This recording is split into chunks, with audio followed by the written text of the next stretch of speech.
My name is Hassan Sorrells, and this is the Leadership Lessons from the Great Books podcast bonus. There's no book reading on bonus episodes. These are interviews, rants, raves, insights, and other audio musings and conversations from past podcasts I've recorded about leadership. Because listening to me and potentially an interesting guest from the past talk about leadership for an hour is better than reading and trying to understand yet another business book.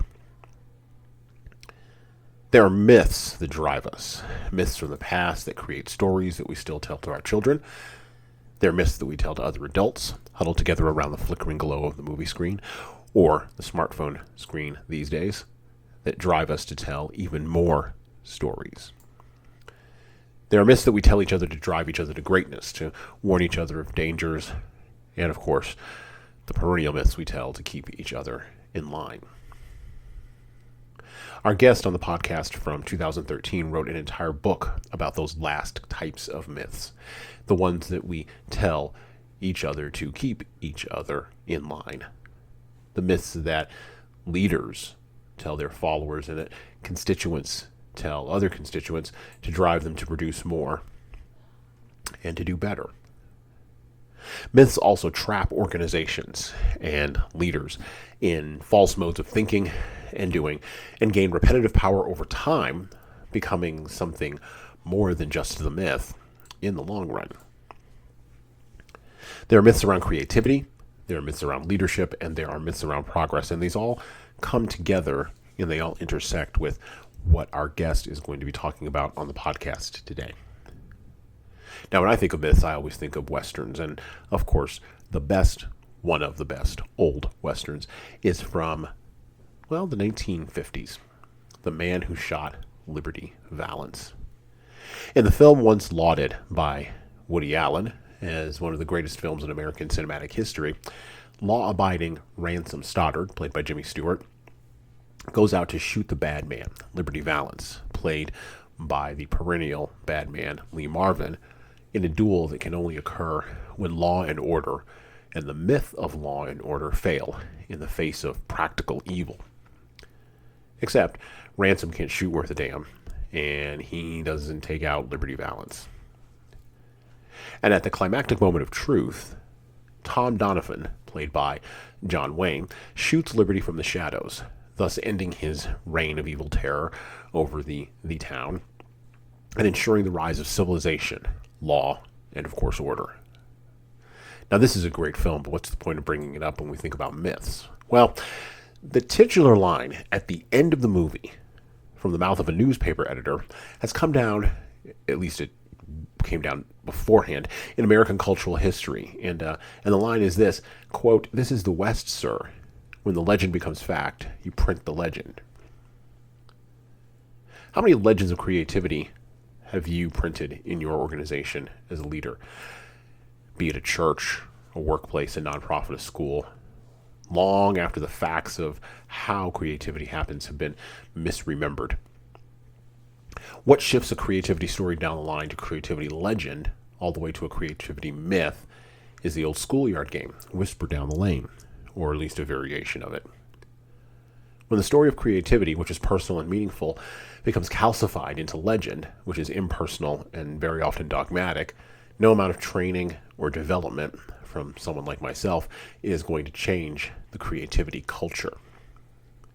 And then the legend gets printed over and over again, gradually becoming an operating myth, which becomes codified in the worst phrase possible in an organization that an organizational development person or trainer, an outside individual of any kind can hear. Well, we've always done it this way. Dr. David Burkus will unravel all of that, all of those legends and myths, creativity, leadership, and development, and talk about his book, which was published in 2013 and is, of course, available everywhere, Under New Management, on the podcast today. And that's it for me. If you want to stay on the path, check out, of course, everything that David Burkus has to talk about. Go connect with him on LinkedIn, on Twitter, on Facebook. Follow him on YouTube, and go to his website, davidburkus.com. If you want to stay on the path with human services consulting and training, we have customized webinar products. We have our leading key solution. We have remote live training services. And of course, we have books, speaking, keynotes, blog posts, and of course, this podcast. Stay on the path. But understand, when the path transforms into something else, and you have to get off of it. Welcome to Earbud U, Season 3, Special Edition. Get your knowledge on through your earbuds. Our special guest for our show today is best-selling author, thinker, and a budding public intellectual at the intersection of creativity, management, leadership, and innovation, David Burkus. Now, an associate professor of management at Oral Roberts University, David teaches courses on organizational behavior, creativity and innovation, and strategic leadership. He's the author of the 2013 book, The Myths of Creativity, The Truth About How Innovative Companies and People Generate Great Ideas, and the upcoming book, Under New Management, How Leading Organizations Are Upending Business as Usual. In 2015, David was recognized as one of the emerging thought leaders most likely to shape the future of business by Thinkers 50, the world's premier ranking of management thinkers. In addition, he is a podcaster, host of Radio Free Leader, formerly Leader Lab. And to make matters even better, or depending upon your perspective, even worse, my wife has described his website, www.davidburkus.com, as quote-unquote hot. Welcome to Earbud U, David. Oh, thank you. I'm excited and apologetic that your wife likes my website. I can definitely give you the name of the folks who built it. They did a phenomenal job. Took us a while to get it right, but I'm really happy with it.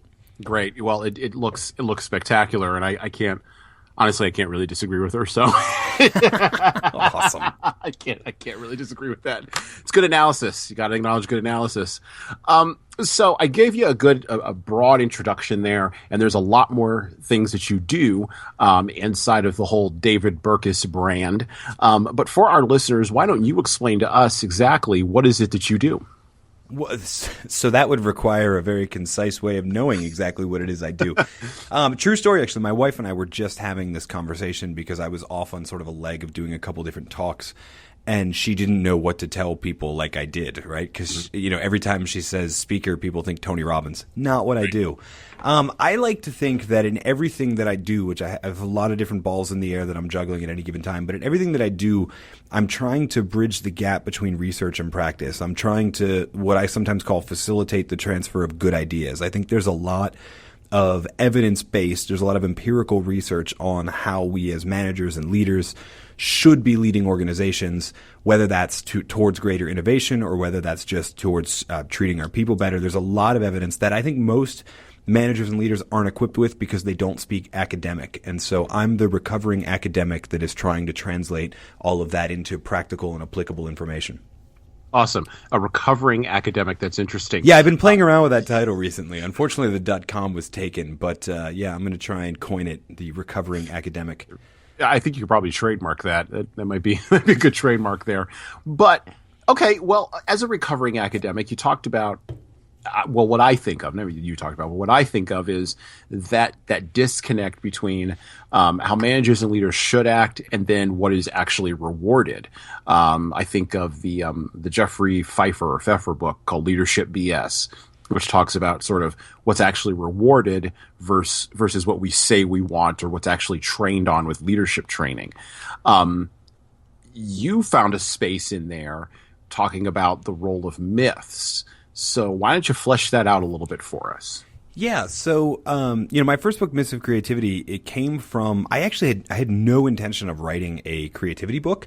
Mm-hmm. I was doing research, mostly qualitative research on leadership and trying to figure out what are the things that leaders of creative companies or creative organizations do that presumably sort of normal or uncreative organizations don't do. And I was was really trying to dig into actions. I was trying to dig into what resources do creative companies have that non-creative companies have and all this sort of stuff. And the only real sort of differences that I thought were really strong enough to talk about were the differences in stories that get told, right? And as I say often in my talks now, the stories that we tell ourselves are true even if they're not true. And that's because our humans, for however long we've been around here, tell each other stories in the form of myths, meaning when they don't fully know how to explain something, they craft a story that is their best attempt to explain the origins of something or the rationale behind something or to reaffirm a belief in something that we may or may not have all of the information. We use myths to bring what is assumed to be clarity in unclear areas and unclear spaces. And that's all well and good. That's better than just throwing our hands up in the air and going, we don't really know. The problem is when we get more information, there's always this tension that happens between the myths we've been telling ourselves forever and the truth about what's actually going on. And you see this in creation myths of years and years ago. The Greeks had some pretty crazy beliefs about how everything came into being, right? Mm-hmm. And who was arguing with what god and demigod, and I can't even follow it all. I took it all in high school and I don't even remember any of it. And then, of course, we started actually studying, physical science, earth science, right. Physics. All of these sort of things affected what we began to believe. So when scientific research, when real true information comes out on how something should work, we tend to run into friction with the myths. And that's really where I believe we are in the creativity space, at least as far as organizations. There are a lot of organizations, and most of them are the ones that we would call sort of non-creative, mm-hmm. that are circulating these stories that are not actually the science of how creativity happens, not actually the sort of reproducible process that most consistently innovative or creative companies use. That really, because they're reinforcing these myths and reinforcing these stories, they're self-limiting. And by the way, even in incredibly creative companies, you find the presence of one or two myths that are actually limiting that potential just because we're clinging on to that story long after we know it's not true. We keep telling it to ourselves, and the stories that we tell ourselves again and again become true to us, even if they're not true in the real world. Mm-hmm. Mm-hmm. Well, that goes directly to the power of persuasion, correct? I mean, the Robert Cialdini work, where there's the layers of influence, and all those layers sort of lock together to persuade people about whatever, whether it's, I'm persuading you to buy detergent, or you're trying to persuade me to buy into your idea that there's tension between truths and myths, right? Yeah, no, absolutely. And so there's a little bit of that in it. There's a little bit of what we call in psychology what's called confirmation bias, which is mm-hmm. essentially when you believe something, you filter in or filter out any information or any attempts to influence you based on what you already believe. And so it becomes harder to influence you away from that belief because you've got confirmation bias at work. It ties into a lot of different things that just make it the stories that we hear all the time or the stories that we tell ourselves all the time become true even when they're not. Now, do organizational myths, and I work with a lot of small manufacturing and medium-sized manufacturing organizations, and one of the things that strikes me as a corporate trainer in my other life is how often when I'm talking to a client on the phone in this space, they'll inadvertently tell me the organizational myth, which of course never matches the organizational model. And then they'll do another thing where they'll frame that organizational myth as this is the only way that we know to move forward and there is no other way. Thus, when you come in to train us in a different way, we can't accept that, even though that may have worked for somebody else that was over in our space. Yeah. So, and I sort of, not to step on you, but I sort of compare it to the sort of special flower syndrome. You're a special flower, and there's no other flower like you. But you're in a field full of poppies that all look the same. Yeah. I mean, I definitely think there's a myth that our organizational problems are unique or that our personal problems are unique. In fact, I'm in a Facebook group with lots of other writers and speakers. It's sort of this secret group where we all rant about who are the good clients to work with, et cetera. And one guy posted about a week ago and he said, this is the first time in my 20-year career of speaking this has ever happened to me. I got on a call with a client and they said, our problems are probably pretty standard, same thing other organizations struggle with. It's the first time he'd ever heard it. Every other organization believes they're unique. You said actually something really interesting too about organizational models and also mm-hmm. the sort of you coming in and needing to convince them to shift. There's a great saying that all models are false, but some models are useful, right? Mm-hmm. There's this realization that, and maybe this is why it's so hard to turn from myths and turn to sort of an empirical-based or an evidence-based approach to different things, is that even in the evidence-based approach, we take what we can observe and what we can verify again and again through experimentation, and we build a model after it. But every model that's ever been constructed is necessarily incomplete, right? It's impossible. The map is never the territory. It's impossible that we could understand everything that's going on. So yes, you will find some falsities with this new model that's being presented to you, because it can't possibly – I don't know if falsities is a word, by the way, but if it's not, I'm going to trademark that one too. I'm keeping a list as we go, actually. So you may find some trademark falsities when you look into this new model, but that doesn't mean it's not useful. If it actually hits on more, if it's more useful than the model that we're encouraging, or the myth that we're encouraging you to abandon, then even in its incompleteness, it's still useful. So all models are wrong, but some models are useful. And the key is knowing when you're switching to a model that has more utility than it does falsity. I love that word.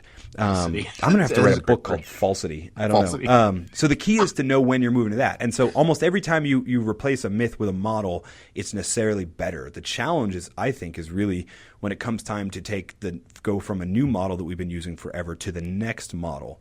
Because I think people, like you said, embrace that old way of doing it. They can see the evidence before, but they tend to nitpick the one or two things that are still false. And by the way, most of the time, those things are false in the model you're using now. Right. You just don't want to shift. You don't want to shift, right? Well, and I think a lot of that comes from fear. Fear is a huge driver of that. Fear of the unknown, fear of failure, fear of success. At the bottom of it, it's sort of that evolutionary fear response that we have that doesn't really serve us well now, but served us really, really well on the plains of the Serengeti when a rhinoceros was coming at us at however fast as a rhinoceros runs, and we had to run away from it. That doesn't really serve us really well now. Well, let's go into a little bit of specifics from the myths of creativity, and then we'll talk about your new book. But what are some of the myths? What are the most popular ones? What are the ones that sort of stand out for you that you've gotten a lot of feedback on? Okay, so I don't know about most popular in terms of everybody loves this myth. I can tell you what the ones I encounter the most are.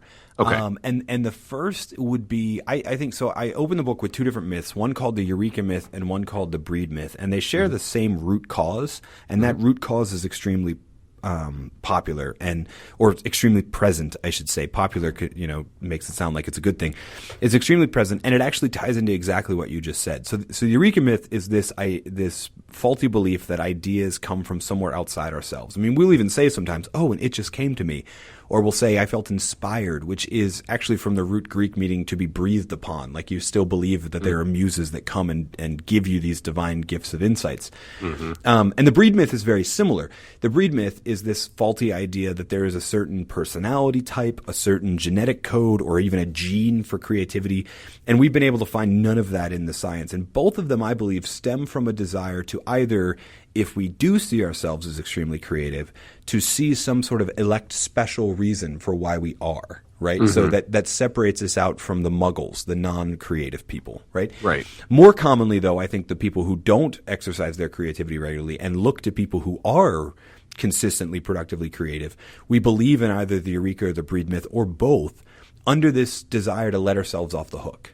You understand, if I don't have a lot of creative ideas and it's because I don't have the creativity gene, then it's not my fault. I'm just playing the hand I was dealt, right? Or if I'm just waiting to feel inspired and it's never coming, it's not my fault. I'm just going to keep waiting until I have that idea. And again, it's not my fault. And in either case, that's not really the way it works. I love, there's a writer, I want to say it was Stephen King, who wrote about, he sort of poked fun at the idea of the ancient muses, and he goes, my muse is actually really lazy. He's like, I picture him as this lazy factory worker that I've got to blow the whistle and drag him into the factory and go, all right, time to work.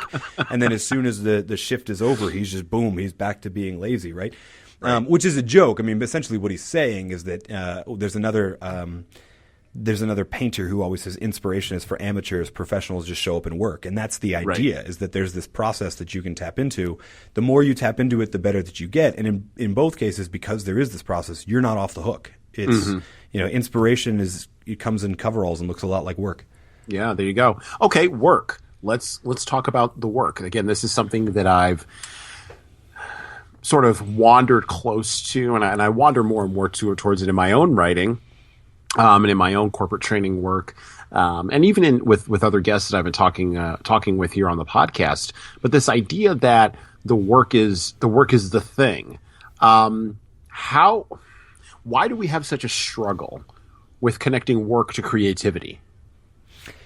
So in the chapter on the Eureka myth, I talk a lot about this period of incubation that is essentially it's the secret sauce of everybody's creative process, and it's what gives us that feeling, that aha moment. We've all had that feeling, right? Mm-hmm. Most people will tell you it comes in the shower. It's like the only time it's okay to talk about bathing in a context of work. Right. People will tell you that I have my best ideas in the shower, and what's really going on is there's a thing called incubation that's happening, where basically you stepped out of the work for a second. You allowed it to sort of shift from the front of your mind to the back or the middle of your mind to your subconscious. And then, truth be told, we don't know what goes on in the subconscious at that point. There's about 4 different theories. My favorite is actually the theory of selective forgetting, meaning all of the different connections and ideas that are wrong that we keep coming up with when we incubate, when we step off of it, we sort of forget all of those things. And so we come back at it with a clean slate. And don't go back off that same road. But again, that's just a theory. We don't actually know. But we do know that incubation period is important, because either you will have that aha moment in that period of incubation because something will click into place, or even if you don't have it, when you get finished taking a break and return to the task at hand, the research supports you'll have more ideas quantity-wise and better ideas quality-wise if you take a period of incubation. This is what I think is why there's that tension between creativity and work, is that in most cases you can't say like, okay, great boss, I'm going to go take a walk for an hour so that I can come back and be – I mean, there's some organizations where you can. Most, even in the consistently creative companies, most are really just figured out how to structure the rhythms of their workday so that there are times where they're doing work that doesn't require high-level creative thinking and times where they're doing it is. And so – and this is right in the research. You don't have to take a full break and take a bath or a shower or sit under an apple tree like a Newton. You just have to task switch. You just have to move to something a bit more routine, something that takes your mind off of the creative task, and you can get the benefits of incubation. And I think most people struggle with how to build incubation into the rhythms of their workday, because if they were just sitting in their cubicle staring out a window and the boss came by, that doesn't help them. Right. So we have this tendency to like face down, nose to the grindstone, and let's push it out. And in reality, every great creative process, whether individual or team, needs a period of incubation structured into it that we have a hard time fitting into a 40-hour work week model. Well, and I trace that back to the theories of Frederick Taylor, and this idea that not really human beings are widgets, but that production has to be a systematized, I'm going to make up a word here, scientificized. Yeah, no, hey, I did it. Process. I did it with falsity. Go for it. Yeah, you just did it with falsity. So, but a systematized process where if you're not always working, I mean, I've had clients tell me this. We can't get our people to training because they have to be, that's time off the production floor, and we can't have that. Right. No, totally. Or, the most common thing when I talk to organizations and groups about this incubation thing, and I've sold them on the idea that they need to work in some level of incubation into their workday. The most common question I get is, okay, well, how much? When we're scheduling a thing, how much time should we put on the schedule for it, like it can be Frederick Taylorized, systematizing? Okay, now it's your 20-minute incubation break. And my response is always the same. They're like, how much time? And my response is always like, hell if I know. I don't know you. I don't know your process. Well, and Steve Jobs used to, and of course this goes, and I very rarely bring him up because I think he's over brought up. But one of the things I read in his biography, the great book by Walter Isaacson, about him was, he would take walks with individuals who were on his team at Apple, and this was partially when he was still there, and then again more. He did this in a more intentional way when he came back in the 90s and into the 2000s. But he would take walks with folks, particularly Johnny Ive, and the walking was what sort of developed it was that incubation period you're talking about, it sort of developed his creativity and allowed him to be creative. And I thought that was very interesting. And it wasn't systematized or managed. It was just, I want to go take a walk. I'm going to go take a walk. Now, he's Steve Jobs. So if he wants to go take a walk, he goes and takes a walk, or was anyway. The average employee, you're right, just it's nose to the grindstone. I better not get caught staring out the window. Right. That kind of stuff. What I tell a lot of people to do, because you're right. Once you become Steve Jobs, it's easy to argue that you need that stuff. It's when the world hasn't recognized your potential to be the next Steve Jobs that you have trouble with this. Right. What I actually tell a lot of people to do, and this is what I do in my own sort of life, is this is how I use email, right? So let's be honest, most emails that you send throughout the day do not require higher levels of thinking.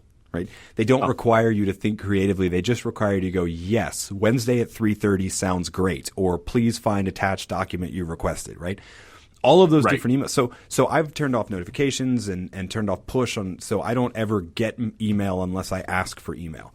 Mm-hmm. And so this is what I do as I'm working, because again, I don't know how long I can, like, let's say I'm writing, let's say when I was writing under new management, I did this often. I don't know how long I need to hit my word count for the day, but when I come to a place where I'm at an impasse, I take a break, I open up my email, and I start responding to some emails. And maybe I'll get to inbox 0. Rarely happens.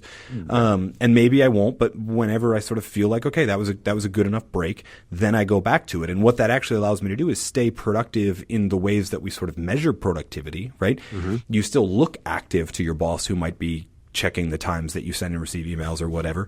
And you still feel like you've given yourself permission to incubate, yet still feel like you're doing your job, because, most of us, a good 10 hours a week of our job is spent deleting email. Right. So you're still in that mode, but you've essentially taken a mental walk, because you're not focused on that problem anymore. You're just wandering into different conversations, throwing a response out there, and then wandering into the next one until you're ready to come back to the task at hand. Mm-hmm. Mm-hmm. Absolutely. And I like that. That's a good tip with email, because a lot of folks get caught up in the sort of this idea that they have to actively be engaged with email, when in reality, you're right. Most of us either yes, no, please see the attached document, that kind of basic stuff. Yeah, what's funny is I've been telling people that this is my way of incubating for like 3 years now, and the first chapter of my new book is called Outlaw Email. Like, just ban it entirely. Just ban it. So if my new advice were taken to heart, it would actually negate my old advice, because you wouldn't have emails to check. But you'd have some other form of electronic communication. Email's usually not the best tool for that. Anyway. Oh, yeah. Or Facebook notifications, or Twitter, or whatever it is that people are on. Exactly. Okay, so this is a conflict resolution podcast. I'm a conflict resolution guy. I prefer conflict engagement, because I don't think you can get to resolution. I think you can get to engagement. Nor do I think that that's always ideal for people or for organizations. And my work is in that engagement resolution space. And the work that I do very much focuses around getting people to engage with fights and disagreements in a healthier way, and rather than seeing those as a net negative, begin to see those as a net positive. The work that you're doing in the realm of creativity really leads into that. And so, how does conflict and myth, what are some of the myths around conflict, and where innovation comes from there? Because I know in some organizations it's, hey, we're going to have one skunkworks team here, we're going to have another skunkworks teams there. Just to bring up Apple again, I mean, they did that with the Apple and the Macintosh project, and we're going to have you both compete for limited resources, and whoever wins is going to have the best product. That doesn't always work, right? Yeah. So, I mean, honestly, one of the biggest myths around conflict is the fact that we shouldn't have it. Right. So one, there's that idea of competitiveness. And I think that can be done in a way that it works.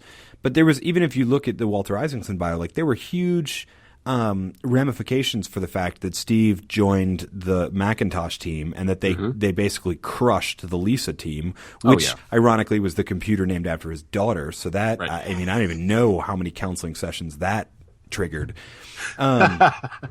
But there is a sense that you can have sort of a competitive rivalry going on that pushes you to be better. Joshua Wolfshank, the essayist, has a great book called The Powers of Two that is basically about that, how competing dualities? Yeah, that's a word. Dualities can actually further you to better work, right? But then there's this other deeper level myth that the goal, I love what you said there, that you don't do conflict resolution, you do conflict engagement, because the myth is essentially that conflict is supposed to be resolved. Right. And that if you have conflict, you're doing it wrong. And that's just simply not true. The most consistently creative and innovative companies structure task-focused conflict at every step of the way because they realize it makes a better product. And they realize that you're always, even when you ship the product, you're always going to have some battles you lost and some you won. And you're always going to walk away thinking that like, oh, I should have fought harder for that, et cetera. But the end user doesn't know about any of this, and they end up just sort of delighted because the best ideas won. And I cite a bunch of different corporate examples of this in the Myths of Creativity, but one of my favorites is the company Evernote. You probably use Evernote. I mean, you probably have a free account on Evernote. So does everybody else. I think that's probably the problem they need conflict over right now is how do we get people to pay for this amazing thing. But they were actually two companies. So there was Evernote, and then there was a company called Ribbon. And Phil Libin, I think is how you say his last name, was the CEO of Ribbon. And basically they were both working on super secret external memory projects that somehow they found out about each other, even though they were both super secret startups. And so rather than fight in the competitive space, they decided to merge. But they still then, under one company, still fought. And every single step of developing the product, there was a fight over what Ribbon had done and what Evernote had done, and only the best ideas won. And you know, the CEO has even said, like, this is what made the product so great, is that only the best ideas won. There's really no way they could have had such a great product if they had just sort of decided, well, conflict's not the goal, so I'll just decide which things from which company we're going to keep, and then we'll all go along with it. No, they needed to step in and engage in that conflict so that the best ideas could win. What I found, and what you're saying, absolutely. I mean, you're right. Yes, healthy competition, encouraged, controlled, healthy competition. What I find is a lot of owners, founders, presidents, and even managers. And again, those titles, I think we conflate with leadership. So I tend not to conflate those two. But those titles, that positional authority, there's human beings behind that positional authority, and those human beings are telling themselves myths about conflicts. And their responses to conflict, their responses to even difficulty or confrontation drive their teams and drive their organizations in such subtle ways that most people don't even see them. Like I've worked with many organizations that are, quite frankly, built around an owner that was a conflict avoider. And they got to a certain point in the market, and now they're stagnating and they don't know what to do. And when I say, hey, you should probably engage in some healthy conflict, immediate pullback. Like, I can't. I'm not gonna do that. That doesn't make me feel comfortable. And so then my job becomes coaching that owner or that founder towards, where did this start? Let's chase some root causes, that kind of stuff. And really looking at that tension, like you're talking about before, between truths and myths, and what is true versus what you've been telling yourself, the stories you've been telling yourself about your organization, about your space in the market, about your added value or subtracted value, depending upon how you're looking at it, and where you can go. And those are always interesting kinds of conversations to have, at least on my end. So let's switch to Under New Management. I'm interested in the new book. Tell us about that. Where did the new book sort of come from? Where did it come from? What was the eureka moment, right? Right. Yeah. Exactly. The book, the idea for the book was generated from writing. I mean, I think this is the case for every writer, but that's a myth I'm telling myself. Was in the midst of writing Myths of Creativity, one of the things I got sort of a front row seat on were all of the different ways of doing things that these consistently productive, consistently creative companies were doing, the models that came out of correcting these myths. And so I got to write about things like hackathons at Twitter and Facebook, and the famous sort of 20% time at Google. Although if you talk to anyone at Google, it's usually 120% time, meaning, you can do that. You just got to get all your other work done too. Mm-hmm. Started looking at companies with, apps with no hierarchy, with kind of a matrix or a network structure. And these just really sort of fascinated me. And I couldn't not be fascinated with them. Especially, I come from the lens, like I'm a recovering academic, right? And I was trained, by training, I'm an organizational psychologist. And so I can't see stuff not through that lens. And so I'm seeing all these ideas that if you said it to a normal executive in a 1,000-person faceless company with a big big glass headquarters along, the highway in New Jersey or whatever, would just look like, well, that's crazy. That's not how we do things around here. of course, what if how you do things around here isn't the way you should be doing them? The way you right? should be doing things, right? And so I'm looking at this through the lens of organizational psychology, going, a lot of these crazy ideas line up with a lot of really good social science on how we should actually be doing things, right? Mm-hmm. I mean, I'm not the first person. Edward Deasy and Richard Ryan talked about the need for autonomy. Dan Pink, popularized it in Drive. Well, what's the ultimate way to give someone autonomy? Well, it's making the hierarchy as flat or as matrixed as possible and sort of getting rid of as many management layers as we can, or firing managers entirely and letting people manage their own relationships between all of the other employees. Like Tony Hsieh's kind of done over at Zappos with the holacracy and that. Yeah. Okay, I got to pause there. I'm not a huge fan of holacracy because I think my jury is just still out on it. Like it hasn't been around long enough for me to speak to it. So I don't want to. So I don't want to endorse it because I don't. But I will tell you that there are companies that have been doing it for some 40, 50 years. W.L. Gore is probably the most famous. You also have this fascinating Morningstar Farms out of California has been doing it for forever. Semco out of Brazil has been doing it for there are companies that have been doing some form of leaderless structure for a really long time. Holacracy might be one way to structure it. Who knows? But the broader idea of giving individual employees who are intrinsically motivated to do this work for this company as much autonomy as possible, there's a ton of science behind that, right? That's an idea you can get behind. In the same way, there are other ideas that seem even crazier. Like there's a lot of companies now, Whole Foods is probably the biggest one that everybody would be familiar with, that let everybody know what everybody gets paid. Everybody knows everybody's salaries. And actually at Whole Foods, everybody knows the performance data for that store and that department that they work in. Anybody can look it up on the internet. And that totally sounds crazy. In fact, I, on an almost daily basis, talk to people who work in HR who say, well, we have a policy against that, even though that policy might actually violate the National Labor Relations Act of 1935. We have a policy against that. From the lens of psychology, there's this model called equity theory that says basically when people are always judging what they're getting paid to how much they're putting in, and they get strife when they feel like somebody is getting paid more than what they're putting in and that it's not equitable. The interesting thing is in the absence of actual accurate pay information, we make stuff up and we're terrible at it. Like every study that attempts to estimate what your coworkers make, we're awful at it. So what do you think that does to our strife if we actually think some people are overpaid when they actually make less than what we think, but we're not allowed to talk about it, and then other people who work really hard that we see as underpaid might actually be making an equitable salary? We just don't know because we're not allowed to talk about it, right? So this is essentially what under new management is. That the overarching concept is that we have all of these things that, in my opinion, sort of stem from that Frederick Taylor, how to run an efficient factory idea. We have all of these layers of management models that have been built on top of principles of scientific management. Well, the underlying assumption of scientific management is that work can always be routinized and systematized and made to be the most effective. And that's just not necessarily true in a knowledge economy, where we shift from a physical factory to an idea factory or a decision factory. Things get different. The underlying assumptions are different. And this is to me what these policies prove is that it's not just like, oh, let's do an open salary thing and the world will be perfect. It's we really need to rethink the bulk of what we think about management because the assumptions that are the bedrock of this whole thing are proving to be a little shaky. So as I actually opened the book with, I think it's time that management needs new management, meaning management needs some people who can start going, okay, let's go back to the foundations and let's build from there.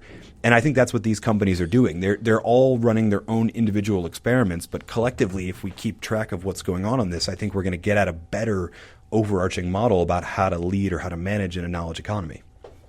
But you've been to let me, and I agree with you, but let me push back on you. No, go for it.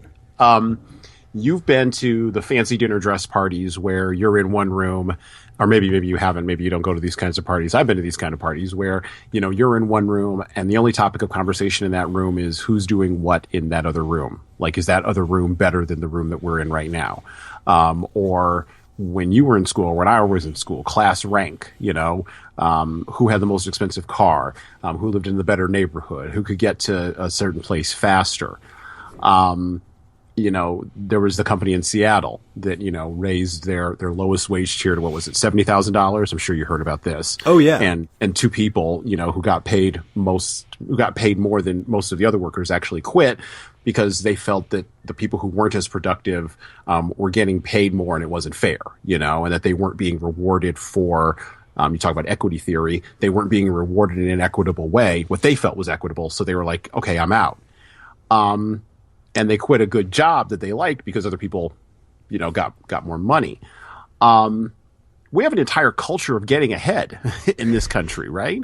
And so how can organizations, and you mentioned Whole Foods and other ones, but how do organizations build from scratch, new models that will sort of scrub out this getting ahead thing that we seem to have built into us from the time that we're in school going K through 12 all the way to when we start working? Yeah. And I should say that I don't know that we ever will. Google famously defends that they pay very much unequally. They'll pay two people who have the same job on the org chart very different salaries depending on the level of value that they bring into the organization. And the problem, like, equality and equity are not the same thing. Right. Equity is I give X and get paid X. John gives Y and gets paid Y. That's equity. Mm-hmm. I give X and get paid Y, and John gives Y and gets paid X. That makes me mad. And that's essentially what we saw in gravity payments. It wasn't that everybody got it wasn't that a rising tide raising all boats and everybody got a 20% raise because 20% was what it took to get the lowest paid person to $70,000 or whatever. It was these people who have been paid less, who presumably are occupying positions that don't give as much value to the broader organization than do some of these other people who are already paid above $70,000. They're going to get huge percentage raises, and you're just going to get little ones, or maybe not even at all, right? And so It is that sort of violation of equity theory. I think even the competitive drive is fine if we're in a situation of transparency. So if I know how much I get paid and how much you get paid, and I know your performance data and my performance data, or if we're on the same team, I can actually see your performance every day, then this is fine. As long as the pay system is equitable, right? That's the big secret is you can't just pull off the curtain and reveal a bunch of inequity. You have to actually make it equitable. When you study every company that made the shift from pay secrecy to pay transparency, there was a lot of salary adjustment that went on just before they pulled back the curtain and revealed it all because they realized they had to sort of account for that. The benefit is that in this system, you know exactly what you need to do to get ahead. You know what you need to do to make more money. And this is actually one of the things that John Mackey at Whole Foods always sort of talks about is when he decided to do it, and they've done it since the mid-'90s, he did it mostly because people called him overpaid, and he basically went, no, here's what I make, and here's what everybody makes. And then now when you come to him or when you come to one of the other senior leaders or regional managers or whatever and say that so-and-so gets paid this, and that's $10,000 more than me, they can basically look at performance data and go, yeah, that's because he provides $10,000 of value more than you do in a given year. And here's the three things you need to do to be able to do that.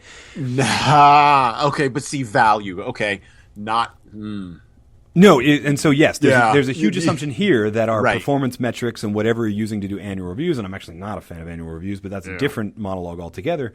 Whatever we're doing is giving people an accurate picture of where they stand and where they stand compared to their peers performance-wise. Okay. And then also it can even be, because remember, equity is not equality, also what their job is. If you're, I hate to trash this position, and it's not my intent. It's a very valuable position. But if you're an executive assistant, that's not the same thing as being a senior level coder at a tech company, right?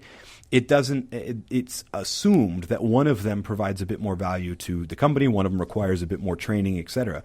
And grown-ups are actually capable of internalizing all that when we're transparent with them. It's when we hide it all between the veil of secrecy and say, shh, nobody talk about it because there'll be a fight. There'll be a fight because there's inequity.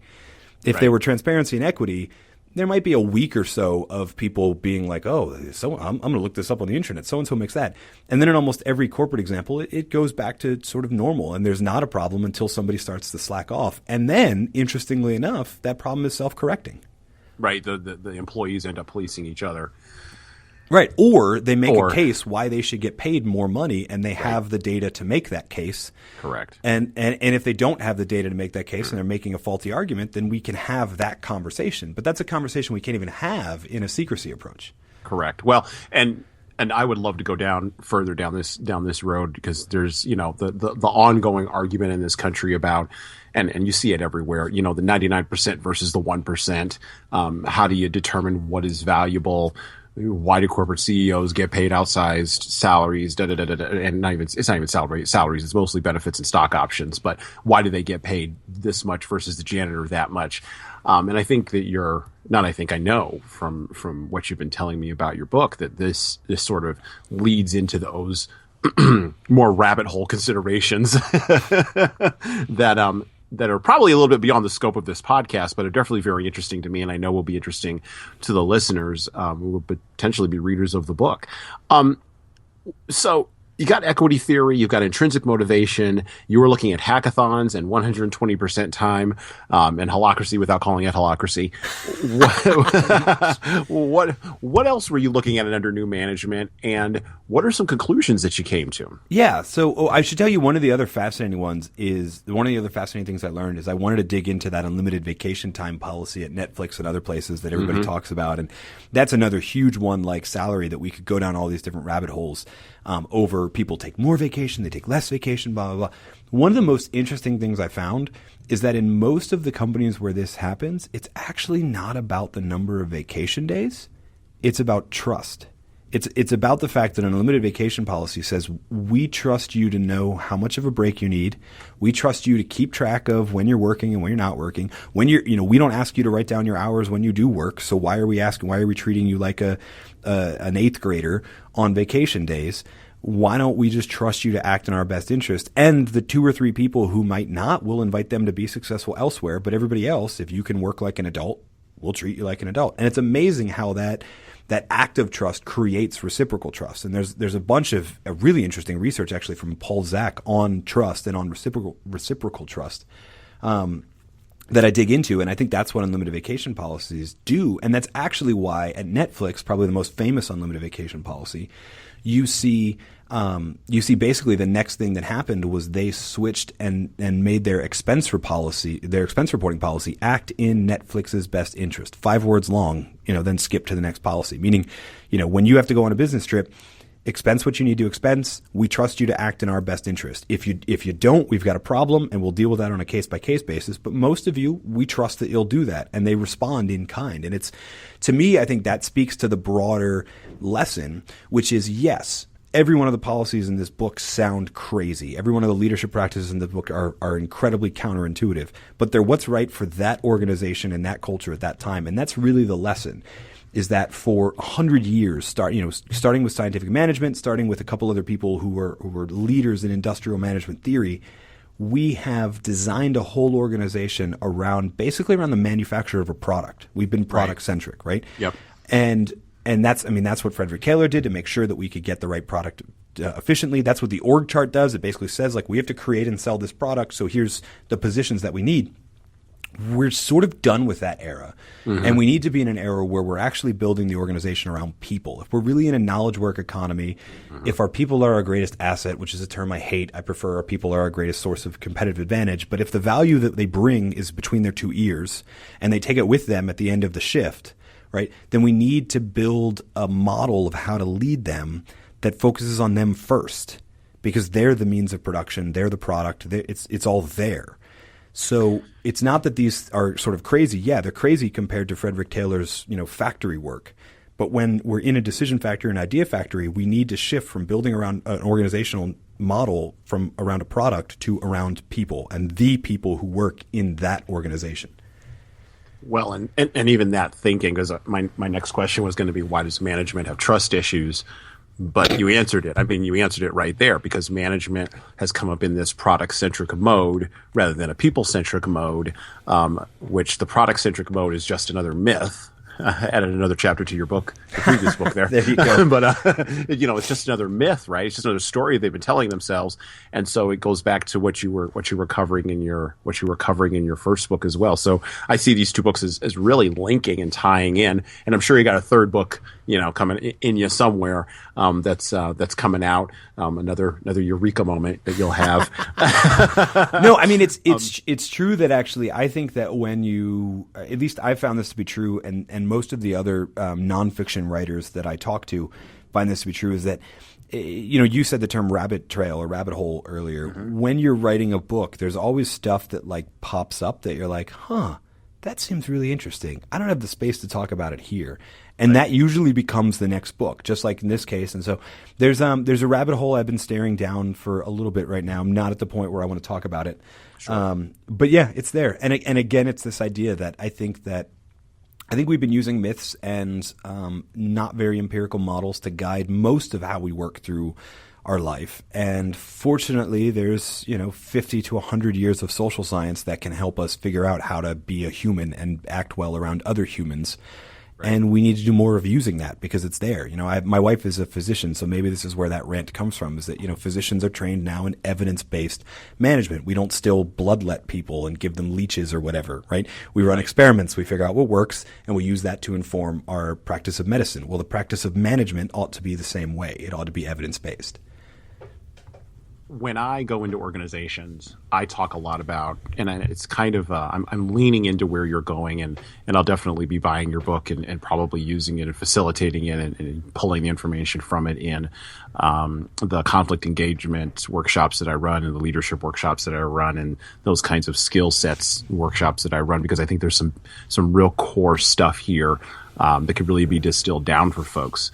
I got on a kick last year, and I really am still on it. I just haven't blogged about it lately. But this idea of emotional labor and the pushback that you get from management when they switch from being product centric to being people centric. And I sort of open up this conversation with management saying that, not even management, but saying with like factory workers, if I go into a factory, and I use the factory as sort of the catch all, but I say a robot could replace every single one of you in here. So the only work that matters is heart work, and you have to do emotional labor. You have to actually care about other people, care about other people at work, and communicate that caring to people at work. Management gets very nervous when I say this, but that idea of emotional labor, that idea that there's actual value in doing emotional things, is pushed back on because the pushback is it's not quantifiable. Did you find that in your research, or is it quantifiable? Can we quantify the value of that to an organization? Short answer, no. Okay. Long answer, yes, we can in a variety of ways. Like I said earlier, there's a lot of research on trust. Mm-hmm. There's a lot of research on emotional contagion. Mm-hmm. And there's a lot of research that we can point to. But again, we would be pointing them to a model that maybe they're not used to. Right. Although, honestly, it's a model that some of the longer tenured people might long for. I mean, really, I think we're in a position right now where trust is at an all-time low between organizations and employees. Where caring is at an all-time low. And I think the reason for that is we're coming out of 30-some years, and this is a huge rant, but we're coming out of 30-some years of management with the guiding principle of being shareholder value as primary objective. Now, shareholder value is great. Like I got retirement funds. I definitely want shareholder value to grow. But shareholder value is not a goal. It's an effect that happens when you hit a certain cause.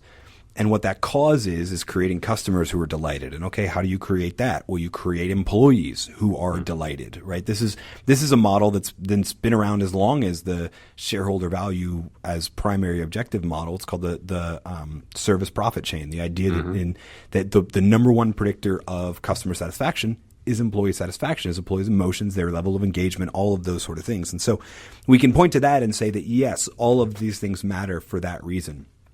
The problem is if you're having to sell them to people whose primary model, whose primary role of looking at the world is just what ends up at the balance sheet at the end of a month or the end of a quarter so that they can turn that into a real price to shareholders, we have a problem because you can't do this caring thing, this trust thing in the short term. It's a long game. And in the long game, there are stuff that we can point to and have it work. But the reason I said short answer no is that in the short term, it's a really hard sell. If you've got somebody focused on the long term, it's actually a really easy sell. Yeah. Well, and I quite frankly, I mean, I think it's the only work that I think it's the only work, the only value moving forward as more and more things become mechanized. Yes, I just made up a word there. Mechanized. We've been doing it all day. It's fine. We've been It's doing it all great. day. Yeah. It's fine. But as more things become mechanized and as the robots come to take all of our jobs, and as the algorithms come to take all of our jobs, I think the Alamo, the last stand for humanity at a really broad level, particularly in organizations, and even at a cultural level, is that emotional stuff. The way I say it is, a mother's hug counts. It matters. Sometimes a mother's hug is the difference between a child going off and being, influenced by negative inputs on the street, being influenced by negative peers, and them walking away from that and making a different decision. So a mother's hug matters. These kinds of things that we have never been able to quantify matters, but it's gossamer, right? It's so hard to trace those things back, and thus it's hard to place value on them and really compound them and get more of them. But I think we've got to really try as we move forward, not only into the 21st century, but the 22nd century, and however many centuries are going to come after that one. I agree. Peter Drucker always said that not everything that matters can be measured, and not everything that can be measured matters. Matters. Yep. And this is, you talk about when the robots come or when the algorithms come. I mean, really, there is a definitive limit on that, which is essentially the things that can be measured. An algorithm can only run things that can be quantified. Now, that said, I think we want to get into a technology rabbit hole. There's a lot of stuff we don't think that can be quantified that can. Yeah. But it's never going to be everything.